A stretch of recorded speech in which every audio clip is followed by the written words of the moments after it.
Laboratorio de Mecánica, práctica 5, fricción cinética.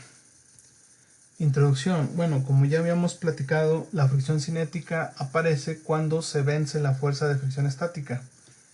Cuando deja de haber reposo y ya empieza a haber movimiento.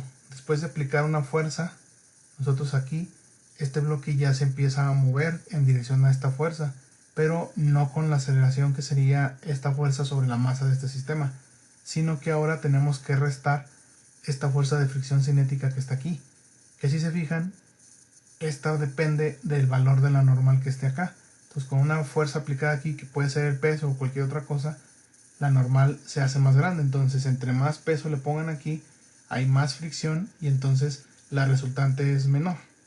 Si ustedes ponen suficiente fuerza P, de manera que pueden compensar la fuerza que está aplicando acá, porque se incrementa la fuerza de fricción. Y aquí tenemos nosotros la aceleración resultante sería igual a F menos Fk sobre la masa de este sistema. Y la fuerza de fricción cinética se mantiene constante durante todo el tiempo. Si nosotros vemos una gráfica, al aplicar una fuerza F, nosotros aparece la fuerza de fricción. Primero aparece la fuerza de fricción estática, que este ángulo sería de 45. La cantidad de F es la misma cantidad de Fs. Entonces Fs va siendo variable y va dependiendo de lo que valga F. Va dependiendo de lo que valga F. Hasta que llega hasta este punto máximo. Este punto de Fs máxima es Fs igual al coeficiente de fricción estática por la normal. Cuando la fuerza F sobrepasa este Fs máxima, entonces ya hay movimiento y aparece aquí la fricción cinética, que esta se mantiene constante sin importar cuánta fuerza se le aplique. Para esta práctica hay que demostrar que la fuerza de fricción cinética es constante y no variable como la fricción estática. Hay que obtener los coeficientes de fricción cinética a partir de ecuaciones de cinemática y hay que calcular la energía disipada por fricción. Para esta práctica van a necesitar plano inclinado, una regla, objetos random y un cronómetro.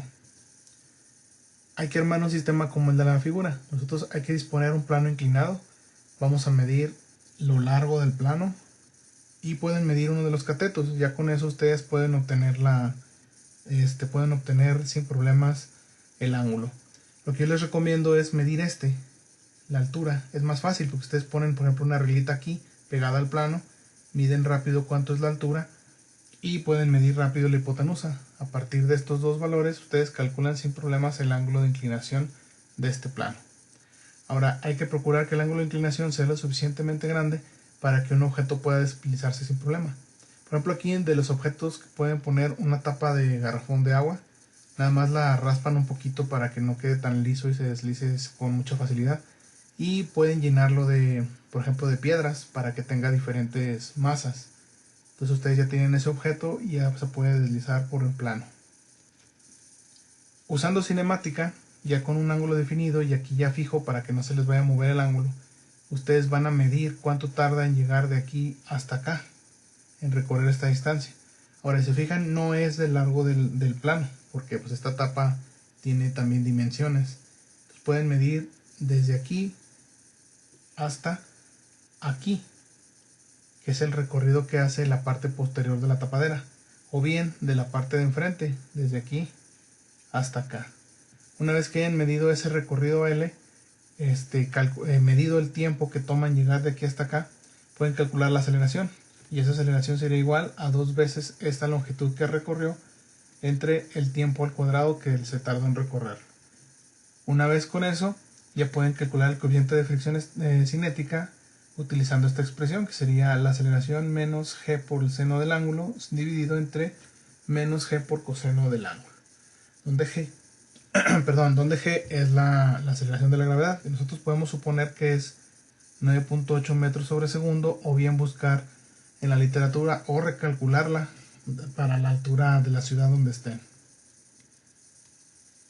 Ahora hay que cambiar el objeto del mismo material pero con mayor masa.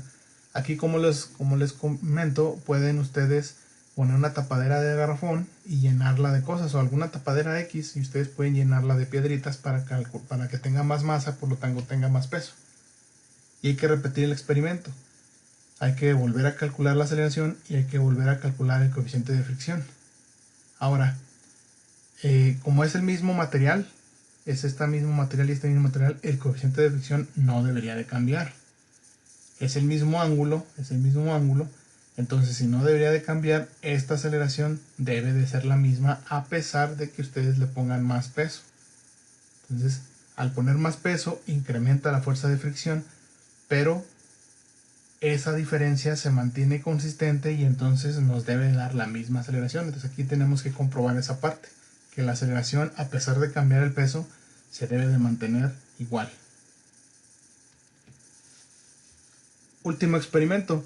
Ahora hay que cambiar el ángulo del plano. Hay que hacer más grande el ángulo del plano. Y volvemos a calcular la aceleración. Y volvemos a calcular el coeficiente de fricción. Ahora aquí ya no tenemos los mismos datos porque aquí tenemos un ángulo nuevo. Entonces la aceleración en este punto sí va a cambiar. Tenemos la aceleración que va a ser una aceleración nueva. Además, si vemos que cuando incrementamos el ángulo, la componente del peso se hace más grande y la normal se hace más pequeña. Entonces tenemos más peso, menos fricción, por lo tanto vamos a tener más aceleración. Entonces cuando cambiamos el ángulo, sí vamos a tener más aceleración y el coeficiente de fricción no debe de cambiar. Entonces, al realizar esta operación, el coeficiente de fricción no debe de cambiar. La aceleración sí, pero el coeficiente de fricción no debe de cambiar.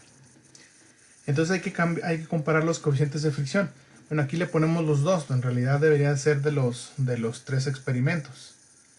Entonces vamos a comparar los coeficientes de fricción obtenidos en cada experimento.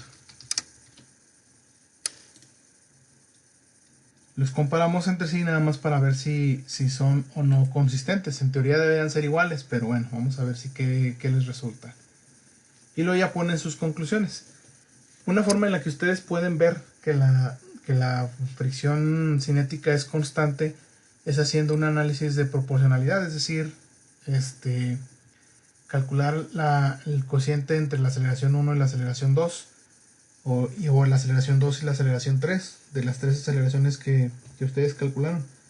La otra forma sería fotografiar el experimento utilizando fotografía estroboscópica.